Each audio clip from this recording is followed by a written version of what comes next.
Le mont Moria, jadis le lieu où Dieu mit le père de la foi à l'épreuve, et aujourd'hui un si petit bout de terre contesté. Israël plus proche de vous vous propose vraiment une immersion au cœur du mont Moria.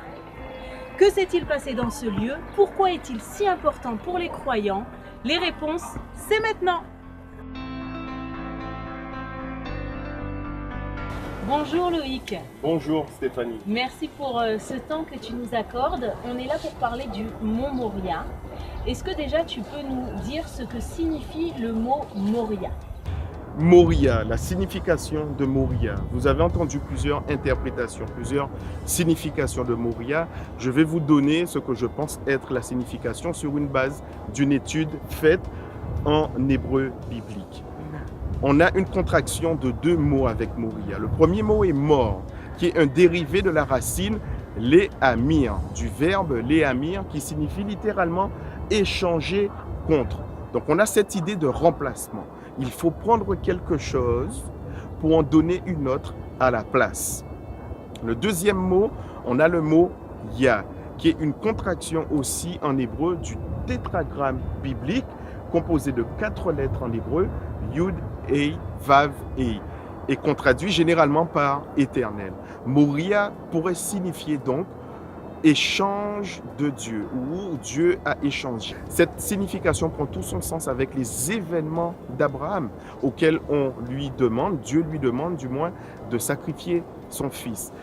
Il n'a pas eu à le faire parce qu'au moment d'effectuer cet acte, Dieu lui demande de stopper, d'arrêter son geste, et il voit qu'il y a un bélier derrière lui.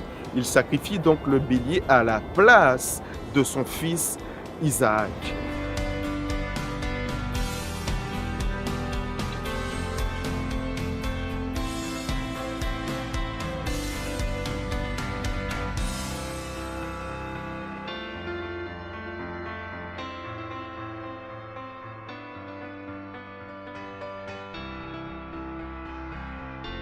De par cet acte de foi, et toujours dans le concept de Moria, Dieu, il prend en fait cet acte de foi qu'a opéré Abraham et lui confère donc en retour des promesses inconditionnelles en lui disant « Je te bénirai, je te multiplierai comme les étoiles du ciel et comme le sable qui est sur le bord de la mer. » Donc au stade où on se trouve, on pourrait dire que Moria, il y a deux domaines. Un domaine physique où Isaac a été remplacé donc par le bélier sur l'autel du sacrifice, et d'un point de vue spirituel où on peut dire que cet acte de foi a été changé en sorte de bénédiction. Pourquoi ce lieu est-il si important? Qu'est-ce qui s'est passé sur le mont Moria? Le premier événement qui s'est déroulé ici, c'est la ligature d'Isaac. Deuxième événement majeur qui se situe ici, on est quasiment 1000 ans après, plus de 1000 ans après Abraham, on a le roi David.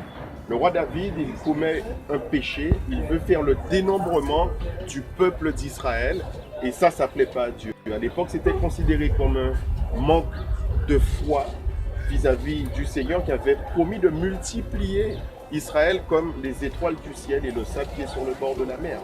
Et David, il veut savoir de combien le peuple est nombreux. Donc il demande un dénombrement. Ça ne plaît pas à Dieu. Dieu lui laisse le choix entre 3 fléaux. Soit 3 années de famine, 3 mois où il serait dominé par ses ennemis, ou 3 jours de peste. David, il choisit le 3e fléau, les 3 jours de peste. Et à la fin du 3e jour, on a le prophète Gad qui va voir David et qui lui dit « Il faut élever un autel à Dieu pour faire cesser la peste. » La Bible dit que David se rend sur l'aire d'Arabna qui appartenait à un Jébusien. Et David, il achète de sa poche, très important de le souligner, David, il achète ce champ de sa poche sur l'aire d'Ornan ou d'Arabna, suivant les traductions, suivant les passages de la Bible. Donc David, il achète en fait le champ d'Ornan qui se trouve sur le mont Moria. Là, on est deuxième événement. Troisième événement majeur qui se déroule ici, David qui acquiert ce champ à prix d'argent. Ce champ va laisser place à la construction du premier temple. Son fils à David, le roi Salomon, construit le temple sur ce champ que son père avait acheté quelques années plus tôt.